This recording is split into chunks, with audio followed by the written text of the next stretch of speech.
থাকবেন, আপনি ভেঙে পড়বেন না, সব অভিযোগ হতাশা দূর হয়ে যাবে।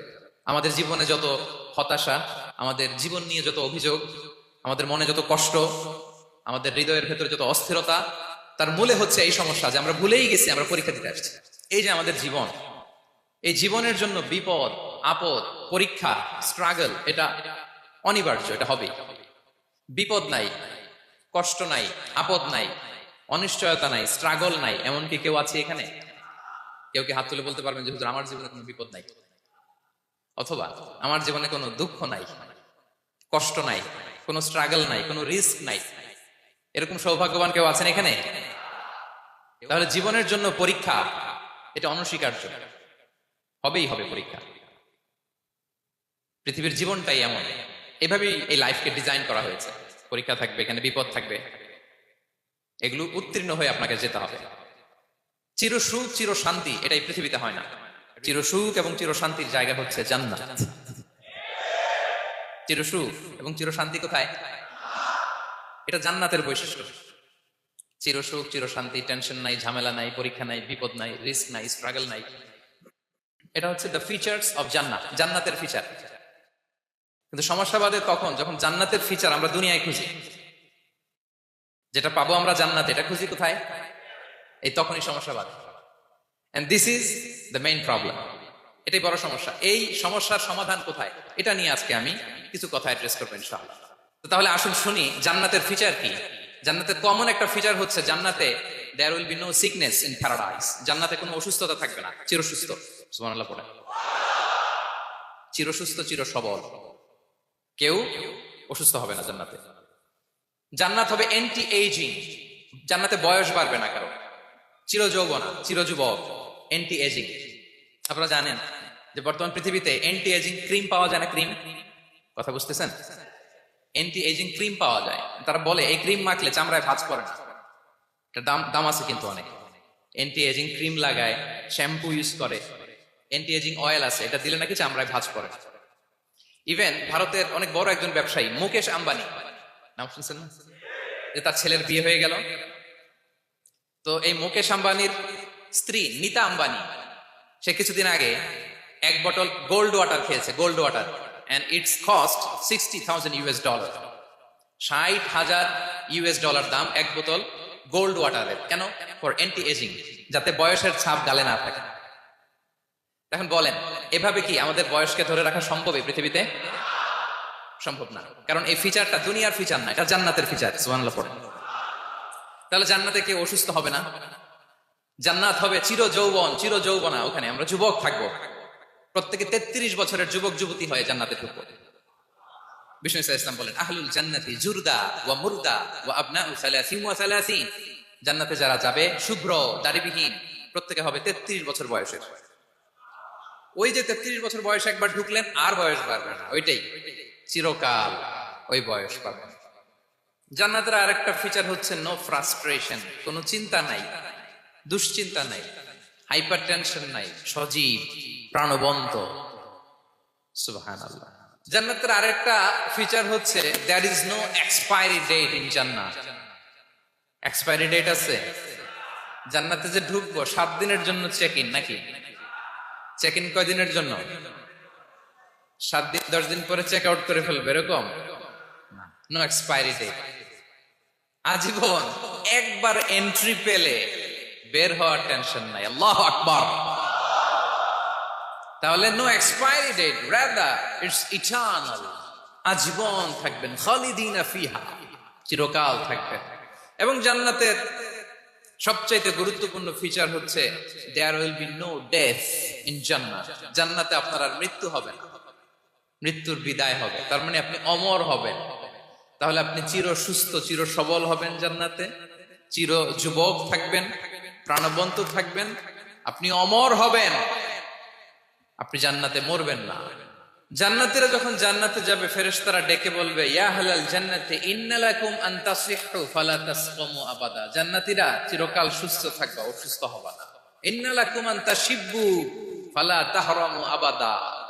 তোমরা শাবাব থাকবা, বুড়া হবা না। ওয়া ইন্না লাকুম আন তাহইয়াউ ফালা তামুতু আবাদা। চিরকাল বেঁচে থাকবা, মরবা না। এবং সেদিন জান্নাতে মৃত্যু দেয়া হবে, মৃত্যু দেয়া হবে। ইউতাল মাউতু বিকাবশিন আমলাহ, একটা ছাগলের আকৃতিতে মৃত্যুকে আনা হবে। ফায়ুযবাহুল মাউত, মৃত্যুকে জবাই দেয়া হবে। এবার জান্নাতীরা তাকিয়ে থাকবে, ফেরেশতারা বলবে ইয়া আহলাল জান্নাতি খুলুদুন ফালা মাউত, এ জান্নাতীরা চিরকাল এই জান্নাতে থাকবে।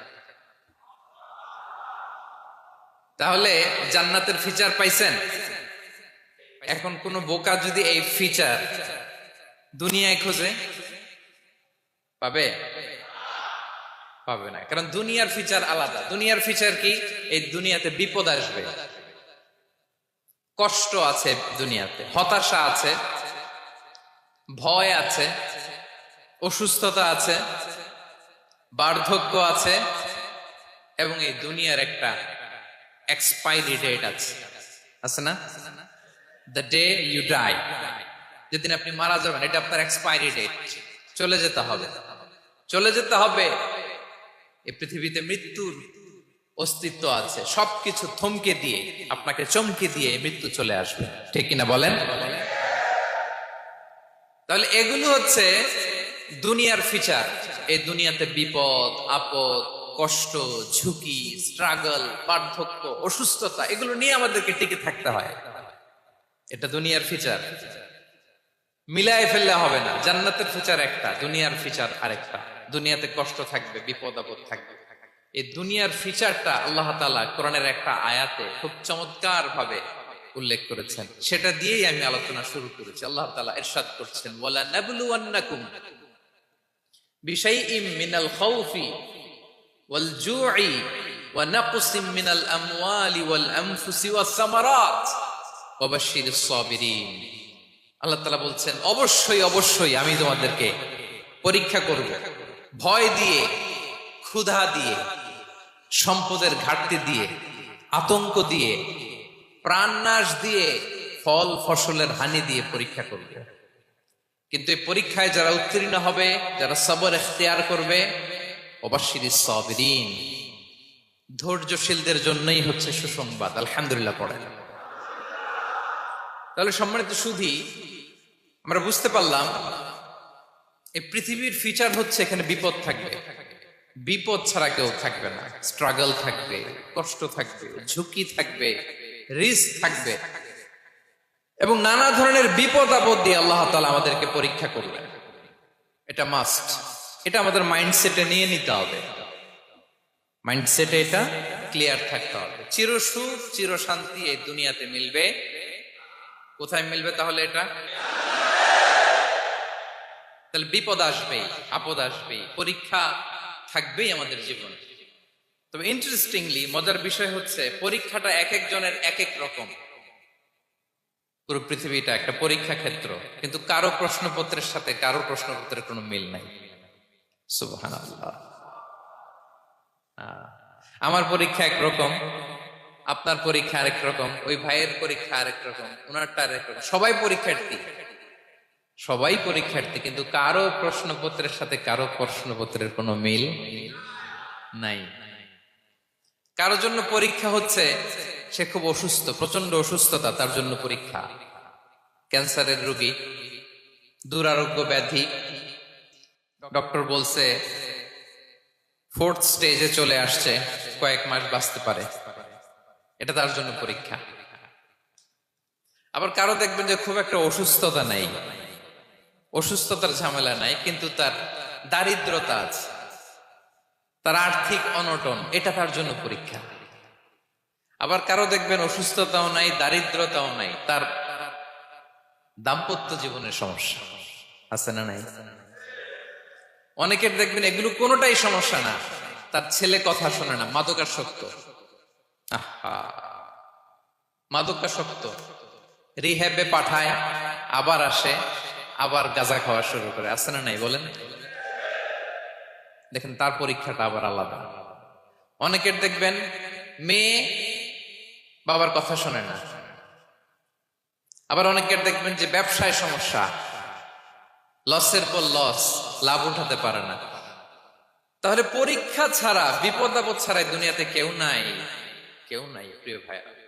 এটা আমাদের মাথায় রাখতে হবে। পরীক্ষা আপনাকে দিতেই হবে, পরীক্ষা দিয়ে দিয়ে নিজেকে প্রমাণ করতে হবে। আর এক একজনের পরীক্ষাটা এক এক রকম, কারো পরীক্ষার সাথে কারো পরীক্ষার কোনো মিল থাকবে না। তো মাঝে মাঝে আমরা এটা ভুলে যাই। আল্লাহ তাআলা কালামে পাকে রিমাইন্ডার দিয়ে আমাদেরকে স্মরণ করিয়ে দিতে চান যে এই পৃথিবীতে আসলে তোমরা এসেছো পরীক্ষা দিতে। এটাই জীবনের বড় বাস্তবতা। আমাদের জীবনে যত হতাশা, আমাদের জীবন নিয়ে যত অভিযোগ, আমাদের মনে যত কষ্ট, আমাদের হৃদয়ের ভেতরে যত অস্থিরতা, তার মূলে হচ্ছে এই সমস্যা যে আমরা ভুলেই গেছি আমরা পরীক্ষা দিতে আসছি। এটা যদি ভুলে না যান, এটা যদি আপনার মাইন্ডসেটে থাকে যে পুরো জীবনটা একটা পরীক্ষা, তাহলে দেখবেন কোনো কিছু আপনাকে কাবু করতে পারবে না। আপনি হতাশ হবেন না, জীবন নিয়ে আর অভিযোগ থাকবেন, আপনি ভেঙে পড়বেন না, সব অভিযোগ হতাশা দূর হয়ে যাবে। তার মানে বুঝতে পারলাম পরীক্ষা আপনাকে দিতেই হবে। পরীক্ষা দেয়া ছাড়া এই পৃথিবী থেকে চলে যাওয়ার কোনো চান্স বা সুযোগ আমাদের কারো নেই। সূরাতুল আনকাবুতে আল্লাহ তাআলা এই কথাটা আরো চমৎকার ভাবে বলেছেন। আল্লাহ তাআলা ইরশাদ করছেন, আহাসিবান নাসু আইয়ুতরাকু আইয়াকুলু আমান্না ওয়া হুম লা ইফতানুন ওয়ালাকাদ ফাতান্নাল্লাযীনা মিন ক্বাবলিহিম ফালা ইয়া'লামান্নাল্লাহুল্লাযীনা সাদাকু ওয়া লা ইয়া'লামান্নাল কাযিবিন। আল্লাহ বলেন, মানুষ কি ভেবেছে সে শুধু বলবে আমি ঈমানদার আর তাকে আমি জান্নাতে ঢুকাই দিব? না, কখনো না, কোশ্চিন কালেও না। বরং পূর্ববর্তী কালে যারা পৃথিবীতে এসেছিল তাদেরকে আমি পরীক্ষায় নিয়েছি, পরীক্ষা করেছি, এবং তাকেও ঈমানের প্রশ্নে সে সত্যবাদী না মিথ্যাবাদী পরীক্ষা দিয়ে দিয়ে নিজেকে প্রমাণ করতে হবে। ঠিক কিনা বলেন? পরীক্ষা দিয়ে আপনাকে প্রমাণ করতে হবে। এবং এই পরীক্ষার ব্যাপারটা, এটা যে শুধু আমরা সাধারণ মানুষ আমাদের জীবনে দুঃখ বিপদ পরীক্ষা এমনটা না। এই পৃথিবীর সবচাইতে শ্রেষ্ঠ মানুষ যারা ছিলেন তাদেরকে আল্লাহ পরীক্ষা নিয়েছেন। বলেন তো এই পৃথিবীতে সবচাইতে শ্রেষ্ঠতম মানুষ কারা? সবচাইতে শ্রেষ্ঠ ভালো মানুষ কারা ছিল পৃথিবীতে? বলেন তো নবীরা। আওয়াজ করে বলেন তো কারা? তো বলেন তো নবীদের জীবনে পরীক্ষা ছিল কি ছিল না? হ্যাঁ ছিল। বেশি না কম? বিষ্ণু ইসলামকে জিজ্ঞাসা করা হলো, আইয়ুন নাসি আশাদ্দু বালাআন ইয়া রাসূলুল্লাহ, হে আল্লাহর রাসূল, এই পৃথিবীতে কাদের জীবনে পরীক্ষা বেশি? বিষ্ণু ইসলাম বললেন, আল আম্বিয়া, নবীদের জীবন। আল আম্বিয়া সুম্মাল আমসাল ফাল আমসাল, সবচাইতে জীবনে পরীক্ষার সম্মুখীন সবচাইতে বেশি হয়েছেন নবীরা। তারপরে নবীদের পরবর্তী অবস্থান যাতে সিদ্দিকিন যারা, সোহাদা যারা, সলিহিন যারা, আল্লাহওয়ালা যারা, তাদের জীবনে পরীক্ষা বেশি। ইউবতালার রাজুলু আলা হাসাবি দীনি, ব্যক্তির দিনদারি যত বেশি তার জীবনে আল্লাহর পরীক্ষাও তত বেশি। আপনি আল্লাহওয়ালা হবেন, আপনার জীবনে পরীক্ষাও অনেক বেশি। এজন্য ইমানদার হওয়া যেমনি মর্যাদার, ইমানদারের জীবনে পরীক্ষাও হবে অনেক বেশি। এবং পরীক্ষা যত বড়, খেয়াল রাখতে হবে, মন খারাপ করার কোনো সুযোগ নেই। পরীক্ষা যার জীবনে যত বড়, সেটাতে সফল হতে পারলে ওটার প্রতিদানও বড়। পরীক্ষা যত বড়, এটাতে সাকসেস হতে পারলে এটার রিওয়ার্ডও তত বড়। বিষ্ণু ইসলাম বলেন, ইযামুল জাযাই মা ইযামিল বালা, বালা যত বড় জাযাও তত বড়, প্রতিদানও তত বড়। আপনারা নবীদের জীবনে যদি খেয়াল করেন দেখবেন, যেই নবীর জীবনে পরীক্ষা যত বেশি সেই নবীর জীবনে সফলতাও তত বেশি। সাইয়েদনা ইব্রাহিম আলাইহিস সালামের কথাটা একটু খেয়াল করেন তো, বলেন তো ওনার জীবনে পরীক্ষা কেমন ছিল? বেশি না কম? ওনার জীবনের পরীক্ষা থেকেই তো আমরা এই শব্দটা ব্যবহার করি, আমরা বলি অগ্নি পরীক্ষা। কি বলি? মানে আগুনে নিক্ষেপ করা হয়েছে সাইয়েদনা ইব্রাহিম আলাইহিস সালামকে, তাও স্বাভাবিকভাবে না, উলঙ্গ করে, নেকেট করে, ওনাকে অপমানিত করবার জন্য ওনার গায়ের জামা কাপড় খুলে উলঙ্গ অবস্থায় আল্লাহর খলিল সাইয়েদনা ইব্রাহিম আলাইহিস সালামকে অগ্নিকুণ্ডে নিক্ষেপ করা হয়েছে। এরকম এক্সপেরিয়েন্স এই অডিটোরিয়ামের ভিতরে আমাদের কখনো হয়েছে? তাহলে সাধারণ মানুষের জীবনের পরীক্ষা আর নবীদের জীবনের পরীক্ষার মধ্যে পার্থক্য আছে না নাই? ওই পরীক্ষায় উনি পাশ করে ফেললেন।